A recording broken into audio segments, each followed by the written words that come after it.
ఈరోజు తెలంగాణలో గతంలో ఏనాడు చూడని ఒక సామాజిక విప్లవం జరిగింది. అది ఏ రూపాల్లో జరిగిందన్నదే ఇక్కడ ప్రధానమైన విషయం.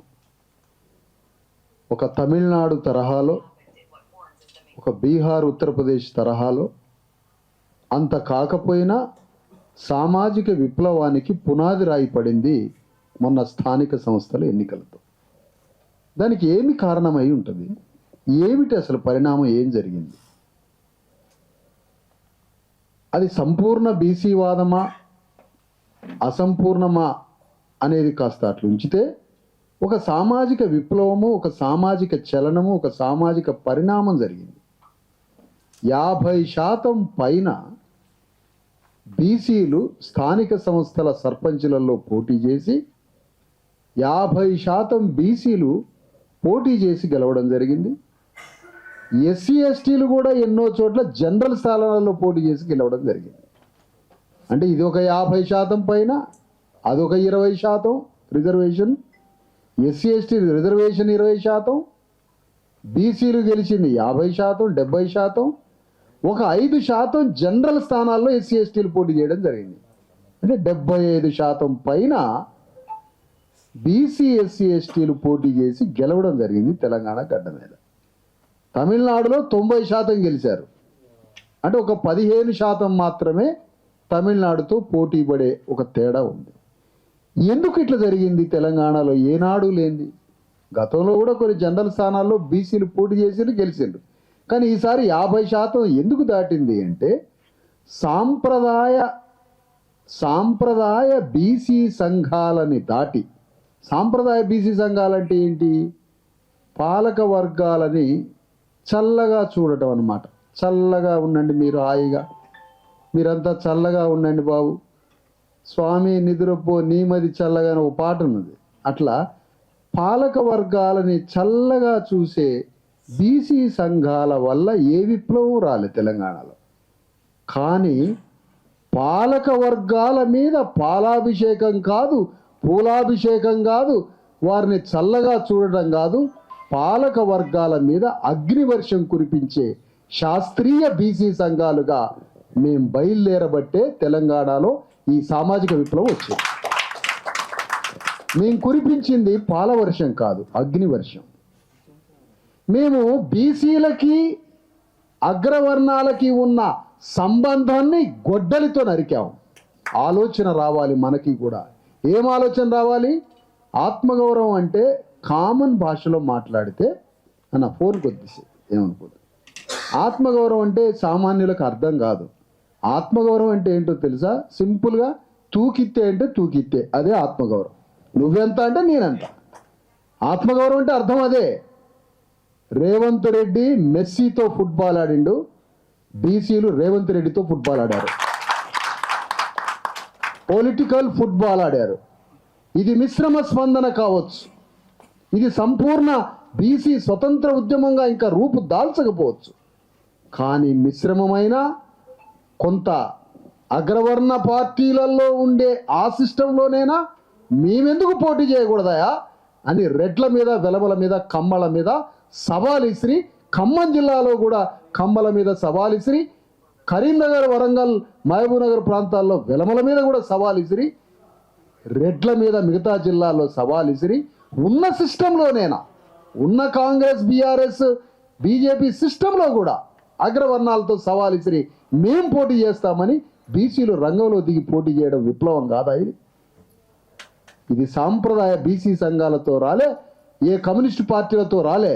స్వతంత్ర బీసీ ఉద్యమం అగ్రవర్ణాలతో డిస్కనెక్ట్ అయి మేమే స్వతంత్ర భావజాలంతో, సొంత కాళ్ల మీద, సొంత ధర్మంతో, సొంత ఆలోచనతో ఈరోజు బీసీలు అగ్రవర్ణాలతో విడిపోయి ఈ విప్లవ భావజాలాన్ని తేవడం వల్ల మాత్రమే ఈరోజు బీసీలు సర్పంచులై గ్రామానికి మొదటి పౌరుడైండు బీసీ. మామూలు విషయమా? చాతుర్వర్ణ వ్యవస్థలో శూద్రుని చివరన పెడితే రాజ్యాంగం ఈరోజు మా బీసీ ఎస్సీ ఎస్టీలని మొదటి పౌరుడుగా చేసింది గ్రామానికి. ఎక్కడి సనాతన ధర్మం, ఎక్కడ రాజ్యాంగం? ఎంత పెద్ద విప్లవం ఇది! జనరల్ స్థానాలలో ఇబ్రహీంపట్నం మండలంలో ఒక జనరల్ స్థానంలో ఒక ఎస్సీ మాల సోదరుడు రెడ్డితో పోటీపడి గెలిచిండు. ఏమిటి విప్లవం? ఒకసారి జర్నలిస్ట్ మిత్రులారా ఒక విషయం, ఒకసారి లల్లు ప్రసాద్ యాదవ్ అన్నగారు, ఒక్క నిమిషం అన్న, లల్లు ప్రసాద్ యాదవ్ గారు నెల్లూరు వచ్చినప్పుడు రాజ్యాధికారం అంటే ఆలోచన అని చెప్పిండు. అసలు మొదట అర్థం కాలే, రాజ్యాధికారం అంటే ఆలోచన ఏంటి? రాజ్యం చేయాలని ఆలోచన రావాలి మొదట అంటాడు లల్లు ప్రసాద్. మొదట ఆలోచన రావాలి. ఆ ఆలోచన సాంప్రదాయ బీసీ సంఘాలు తీసుకురాలే. తెలంగాణలో మేమెందుకు గ్రామాల్ని పరిపాలించకూడదు అని మెదడులో విప్లవాన్ని సృష్టించాం మేము, శాస్త్రీయ బీసీ సంఘాలుగా, బీసీ ఎస్సీ ఎస్టీ సంఘాలుగా. ఆలోచన రావడం. ఎందుకు ఆలోచన? ఆలోచన ఎక్కడి నుంచి వస్తుంది? ఆత్మగౌరవం నుంచి వస్తుంది. ఆత్మగౌరవం ఎక్కడి నుంచి వస్తుంది? భావజాల వ్యాప్తి. ఆలోచన, విప్లవాత్మకమైన ఆలోచనతో మేమెందుకు గ్రామంలో పోటీ చేయకూడదు అన్న, మీరు దయచేసి మళ్ళీ అర్థం చేసుకోండి. ఒక 100 ఎకరాల 1000 కోట్ల రూపాయలున్న రెడ్డి వెలమ కమ్మ భూస్వామ్య పెట్టుబడిదారుల మీద బట్టలు సరిగ్గా లేని బీసీ నేను గ్రామానికి సర్పంచ్గా పోటీ చేస్తా అంటే అంతకన్నా మించిన విప్లవం ఉందా అని అడుగుతున్నాను నేను.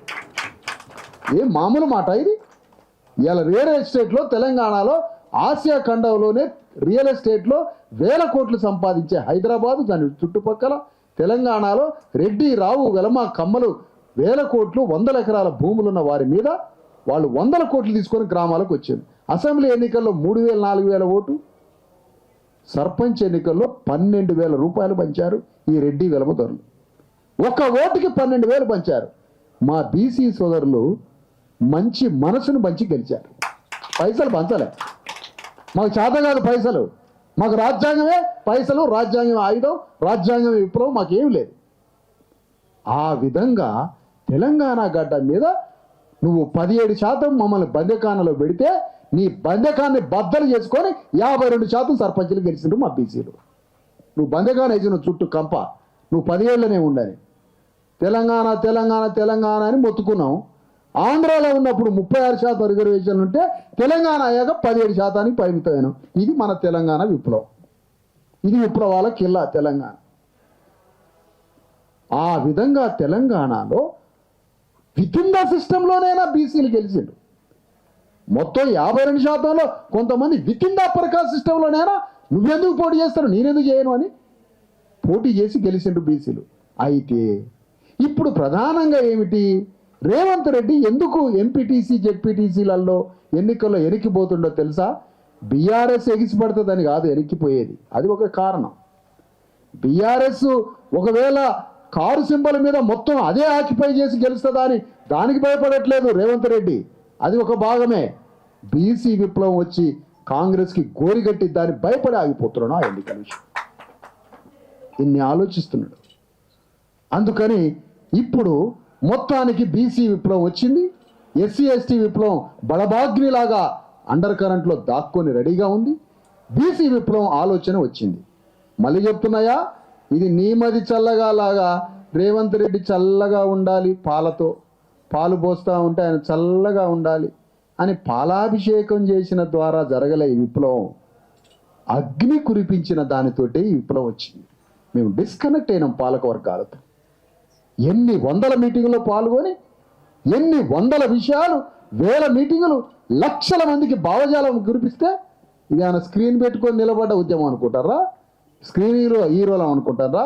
పబ్లిక్ హీరోలాగా ప్రజల్లోకి పోయి 75 ఏళ్ల పెద్ద మనిషి, రిటైర్డ్ అయిన ఐఏఎస్ అధికారి, మేము కలిసి అర్ధరాత్రి లేదు అపరాత్రి లేదు తెలంగాణ మొత్తం తిరిగి భావజాలం విసిరి పాలక వర్గాలతో యుద్ధం చేయబట్టి ఇవాళ 52% బీసీలు బయటకు వెళ్ళారు. ఏం చిన్న విషయం అనుకుంటారా?